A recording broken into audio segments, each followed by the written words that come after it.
અત્યારે આપણી સાથે જીગર પટેલ જોડાયેલા છે, સમય થઈ રહ્યો છે એમની પાસેથી પસંદગીના સ્ટોક જાણવાનો. તો જીગરજી, આજના દિવસે કયા સ્ટોક કે જ્યાં આગળ આપની પસંદગી બની રહી છે? સૌથી પહેલા તો જે રીતે માર્કેટ ટર્નઅપ થઈ રહ્યું છે કે નિફ્ટી થોડી ઉપર છે અને સાથે સાથે આઈટી ચાલી રહ્યું છે, તો એવું લાગી રહ્યું છે કે નેક્સ્ટ 2-3 દિવસની અંદર મને એફએમસીજીમાં એક જેમ આજે આપણે આઈટીમાં જોઈએ છે એવી રીતે એફએમસીજીમાં એક્સપેક્ટેડ છે. મે બી આજે પણ આવે કે તો કાલે પણ આવે, તો એ હિસાબે મેં ટોટલ મને 3 સ્ટોક ગમી રહ્યા છે આઈટીના. સૌથી નિફ્ટી એફએમસીજીના આઈટીસી, બ્રિટાનિયા અને એચયુએલ. તો આપણે સૌથી પહેલા આઈટીસી ની વાત કરીએ. આઈટીસી માં કરંટ ભાવેથી બાઇંગ કરવાની સલાહ રહેશે. 420 થી 425 સુધી મળે તો પણ આપણે બાય જ કરવાનું છે આની અંદર આઈટીસીમાં. સ્ટોપ લોસ 415 નો રહેશે અને ટાર્ગેટ જે છે એ 445 સુધીનો ટાર્ગેટ લાગી રહ્યો છે.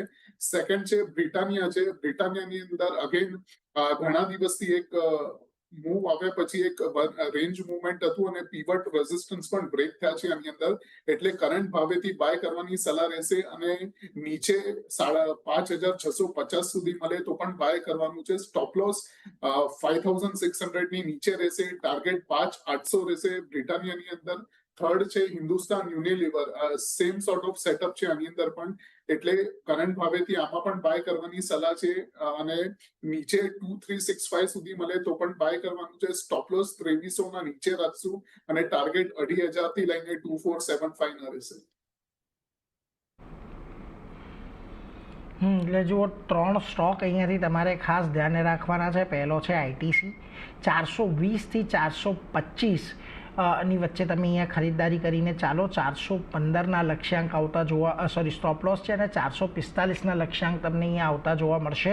એટલે આઈટીસી પર એક નજર રાખવાની છે. બીજો કોલ છે બ્રિટાનિયાનો, કે જ્યાં આગળ તમને 5650 સુધીની ખરીદદારી કરી શકો છો. 5600નો સ્ટોપ લોસ, 5800ના લક્ષ્યાંક.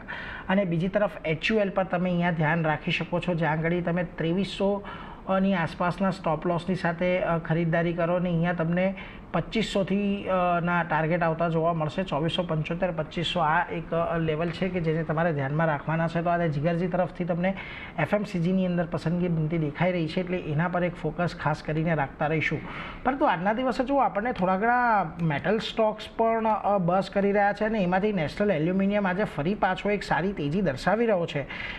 કાઉન્ટર જુઓ, પ્રીવિયસ રેઝિસ્ટન્સ 200 દિવસની મૂવિંગ એવરેજ પાસેનું જતું ફરી પાછો એની પાસે જ આવ્યો છે. અને આ કાઉન્ટરે ઓલમોસ્ટ જાન્યુઆરી મહિના પછી, એટલે ફેબ્રુઆરી પછી વાત કરી લે તો ફેબ્રુઆરીથી 200 દિવસની મૂવિંગ એવરેજ ક્રોસ નથી કરે. એના માટે એને વોચ લિસ્ટમાં રાખશો જીગરજી? જે રીતે આમાં અગેન વન સાઇડેડ મૂવ આપણે જોયો છે બોટમ થી, અને કરન્ટલી જ્યાં આગળ એ રેઝિસ્ટન્સ ફેસ કરે છે એ અગેન પ્રીવિયસ સ્વિંગ હાઈ આગળ અલાઇન થઈ રહ્યું છે. તો એ હવેથી 198, 196 સુધી પ્રોફિટ બુકિંગ કરવાની સલાહ રહેશે. અને એક વખત 200 ના ઉપર ક્લોઝિંગ આવે છે તો ફ્રેશ આપણે જે નવી ટેરિટરી છે 200 થી 230 એ જોવા મળશે. તો એઝ ઓફ નાઉ આપણે પ્રોફિટ બુકિંગ કરવાની સલાહ રહેશે અને ફ્રેશ લોન્ગ્સ આપણે 200 ના હવે તારે જ જોશે. એટલે જુઓ, ઘણો ક્લિયર વ્યૂ છે. 196, 198 આવે તો પ્રોફિટ બુક કરી લો. નવી ખરીદદારી તમારે 200ને પાર નીકળે ત્યારે જ કરવાની છે. ત્યાં સુધી થોડુંક વેઇટ એન્ડ વોચ કરો, એવી જ એક સલાહ બનતી દેખાઈ રહી છે. પરંતુ આગળ વધીએ અને અન્ય સ્ટોક પરથી ચર્ચા કરીએ. ફાર્મામાંથી આજે બાયોકોનનું કાઉન્ટર સારું પ્રાઇસ એક્શન સાથે દર્શાવી રહ્યું છે. જો આજે અહીંયા તમને ઓલમોસ્ટ એક 2%ની તેજી આવી છે અને છેલ્લા ઘણા દિવસથી 340ને પાર નહોતો કરી શકતો, તે આજે કર્યો છે. લાગે છે અહીંયા પણ 200 દિવસની મૂવિંગ એવરેજના ક્રોસઓવર માટે થોડુંક વેઇટ લિસ્ટમાં રાખીએ, કારણ કે અહીંયા પણ તમે જોશો તો ઓલમોસ્ટ 17 ફેબ્રુઆરી બાદ આ કાઉન્ટર 200 દિવસની મૂવિંગ એવરેજની ઉપર ટકી નથી શક્યો. બાયોકોનમાં ડેફિનેટલી સેટઅપ બહુ સારો છે. જે રીતે લાસ્ટ 2 દિવસ તો જે કન્સોલિડેશન ચાલી રહ્યું હતું 340 થી 330 એના ઉપર ટકી રહ્યો છે બ્રેકઆઉટ કરીને. બટ આજે એક કે અગર આજની ક્લોઝિંગ 345 ની ઉપર રહે છે તો ડેફિનેટલી આપણે બાય કરી શકે છે. અને સ્ટોપ લોસ જે રહેશે 330 ની નીચે રહેશે અને ટાર્ગેટ 370, 375 નો લઈને ચાલશે. એટલે 345 આની ઉપર જો આજે તમને કેશ લેવલ પર ક્લોઝિંગ આવે છે તો પછી ખરીદારી કરો. 330નો સ્ટોપ લોસ, 370, 375ના લક્ષ્યાંક એક બાયોકોડની અંદર આવતા જોવા મળી શકે છે, એટલે એના પર એક ધ્યાન રાખવાનું છે. એ સાથે જીગર